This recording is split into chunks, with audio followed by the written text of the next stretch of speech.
आज फिर मैं आपके साथ एक नए सेंटेंस लेकर उपस्थित हुआ। आप भलाई करते हैं फिर भी मुसीबत आपको ही आती है, क्यों? अक्सर लोगों का इस तरह का क्वेश्चंस होते हैं कि इतने भलाई करते हैं तो मुसीबत मुझे क्यों आती है और भलाई का फायदा क्यों नहीं होता। हजारों लोगों के इस तरह के क्वेश्चंस होते हैं अपने इलाके में और इसका आंसर देना बहुत मुश्किल होता है। लोग अगर कुछ समझाता है तो उनकी बातों पर यकीन नहीं होता है, तो उस तरह के लोगों को इस तरह का क्वेश्चन पूछना जरूरी होता है कि आप अगर हाई जंप मारना चाहते हैं तो पीछे क्यों आते हैं, लॉन्ग जंप मारना चाहते हैं तो आप पीछे क्यों आते हैं। आप अगर बॉलर हो, आप बॉल फेंकना चाहते हो, बहुत तेज फेंकना चाहते हो, तो आपको बहुत पीछे आना पड़ेगा, तब आप तेज फेंक पाओगे। अगर वो इस तरह के सवाल को समझ जाते हैं तो कभी वो इस तरह का क्वेश्चंस नहीं करेंगे कि भलाई करते हैं फिर भी मुसीबत आती है उनको। इस तरह का जो क्वेश्चंस करते हैं उनको इस बात का समझ नहीं होता है कि जब भी आप आगे बढ़ेंगे तो पहले आपको बहुत सारी तकलीफों का सामना करना पड़ेगा, आपको कुछ पीछे आना पड़ेगा आपको एनर्जी लाने के लिए। आप जब एक पीछे आते हैं तो आपके अंदर एक एक्स्ट्रा एनर्जी आता है। जब कोई बच्चा एग्जाम फेल कर जाता है तो ये नहीं कहा जा सकता है उसको कि उसके अंदर नॉलेज की कमी थी, ये कहना गलत है। वो अगली बार जो एग्जाम जो देगा तो और पावरफुल बन करके एग्जाम दे पाएगा वो, तो वो उसके अंदर एनर्जी और बढ़ जाती है। तो इसलिए अगर जब कोई भलाई करता है उसे मुसीबत आती है तो इसका मतलब है कि वो और अच्छा बनने वाला है, वो और अच्छा करने वाला है, इसलिए उसको इस तरह की दिक्कतें आती है। अगर आपके साथ मुसीबतें आ रही हैं तो समझिए कि आप जिस स्टेज पे आप हो उससे और अच्छा करने वाले हो, इसलिए आपको एक्स्ट्रा एनर्जी देने के लिए आपको मुसीबतें आती है। जब मान चलो आपकी तबीयत खराब हो गई है और आप उस हॉस्पिटल में जा रहे हो जहां आपका नहीं पता है, जहां आपको जगह नहीं पता है, वहां उस हॉस्पिटल में आप जा रहे हो, तो आपको अंदर एक नया नॉलेज आ गया है, मतलब हॉस्पिटल में क्या क्या सिस्टम होता है, हमें क्या करना चाहिए, पेशेंट को कैसे देखा जाता है, पेशेंट की देखरेख कैसे करनी चाहिए, ये सारी नॉलेज आ जाती है। तो एक तो आपका ये लॉस हुआ कि आपका सेहत खराब हुआ, दूसरा फायदा हुआ कि आपको बहुत सारी नॉलेज आ गई। तो जब तक कि आप तकलीफ नहीं झेलेंगे ना तो कैसे बन सकते हैं। अगर 4 दिन अगर चांद नजर नहीं आए, 10 दिन चांद नजर नहीं आए, 1 महीना चांद नजर नहीं आए तो कोई दिक्कत नहीं होता किसी को, क्योंकि चांद जल नहीं रहा है, चांद जल नहीं रहा है इसलिए कोई दिक्कत नहीं है। लेकिन अगर सूरज अगर 4 दिन नजर नहीं आएगा तो लोगों का हालत खराब हो जाएगा, क्योंकि दिन ही नहीं हो पाएगा, ऊर्जा ही नहीं मिल पाएगी, इंसान को एनर्जी नहीं मिलेगा, पेड़ पौधों को एनर्जी नहीं मिलेगा, सारी चीजें जितनी भी जानदार चीजें हैं सबको दिक्कत होना शुरू हो जाएगी, सब लोग परेशान हो जाएंगे। तो सूरज इतना इंपॉर्टेंट क्यों, आखिर चांद क्यों नहीं इतना इंपॉर्टेंट?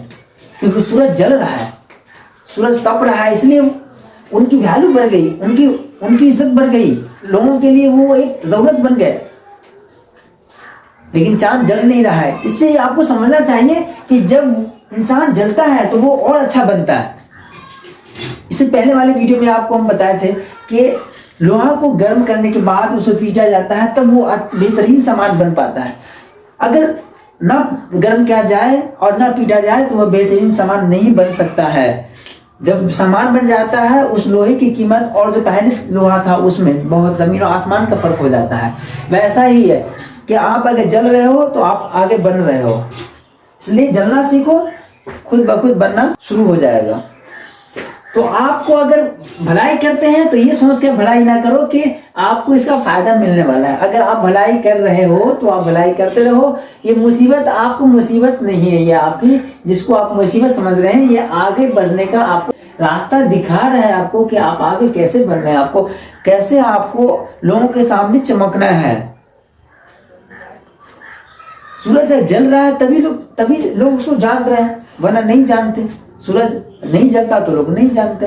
तो जब भी आप जलिएगा, जब भी आप तकलीफ में रहिएगा तो आपके दिमाग में एकदम जुनून आएगा, आगे बढ़ने की पूरी हिम्मतें हो जाएंगी, आप चाहेंगे कि हम हर काम कर सकते हैं, इतनी एनर्जी आ जाएगी।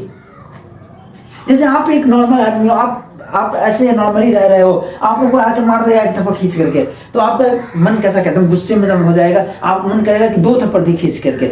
लेकिन अगर आपको कोई नहीं मारा है और आप ऐसे चुपचाप हो, आपको कहा जाए कि एक थप्पड़ जाके मारो उसको, आपको मारने का मन नहीं करेगा, क्योंकि आपने थप्पड़ खाया इसलिए आपके अंदर एनर्जी आया।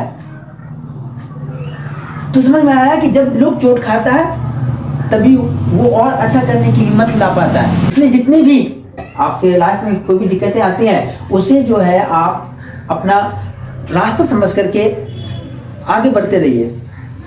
आपको आगे बढ़ने का एक जरिया बना है और आप आगे बढ़ोगे, इसी की मदद से बढ़ोगे। ये सोच करके आपको आगे बढ़ना है। आपको पीछे आना ही पड़ेगा, तभी आप आगे कुछ अच्छा कर सकते हो। दुनिया में अनेक ऐसे उदाहरण हैं जिससे आप समझ सकते हैं कि अगर आपको तकलीफें आ रही है तो इसका ये मतलब नहीं कि आप पीछे आ रहे हो, अब बल्कि आप पीछे इसलिए आप आ रहे हो कि आप एक्स्ट्रा एनर्जी के साथ आप सामने आ सको। जब तक आप पीछे नहीं आओगे तो एनर्जी उतनी आ ही नहीं सकती आपके अंदर। इसलिए आप इस बात को दिमाग से निकाल दीजिए कि आप भलाई करते हैं फिर मुसीबत आपको ही आती है। ऐसा क्यों होता है? आपको मुसीबत नहीं आ रही है, ये आपको रास्ता दिखा रही है।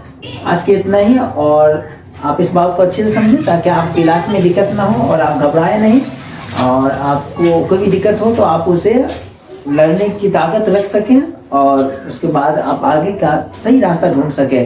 आप मुसीबत से घबराए नहीं, पीछे आ गए हैं तो पीछे मत रह जाइए, पीछे आए तो एक्स्ट्रा एनर्जी के साथ आगे बढ़िए। और हम आपसे उम्मीद करते हैं कि आप हमारी बातों को बहुत अच्छे से समझ पा रहे होंगे और अपनी जिंदगी में इसे उतारने की पूरी कोशिशें करेंगे आप लोग।